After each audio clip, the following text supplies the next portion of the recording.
Okay, this is so neat. So I just had to share real quick. So yesterday, a little clip of me on a podcast was shared where I'm talking about the two words that women take issue with in the proclamation. Only two words, preside over. And I just explained this simply means to watch over.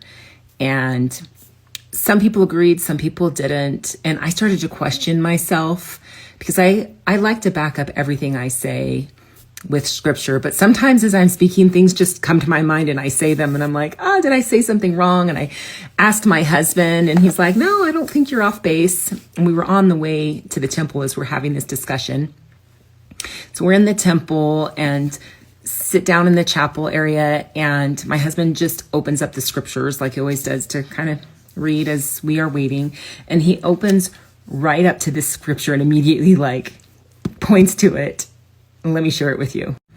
Okay, so the scripture he showed me was in Alma chapter 6, verse 1. And when he pointed at it, I was like, did you purposely go and try and find the scripture to show me? And he's like, no, I just opened up my scriptures and there it was.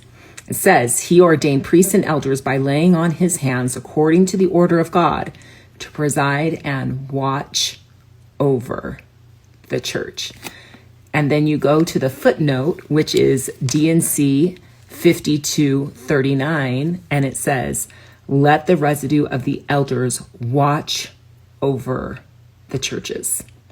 To preside over is simply to watch over. And the world's interpretation would be like, it's of power, to have power over, control over. And that's why we might bristle out those words, but that's not what it means. It's a beautiful and sacred role. And our role as women is just as beautiful and sacred.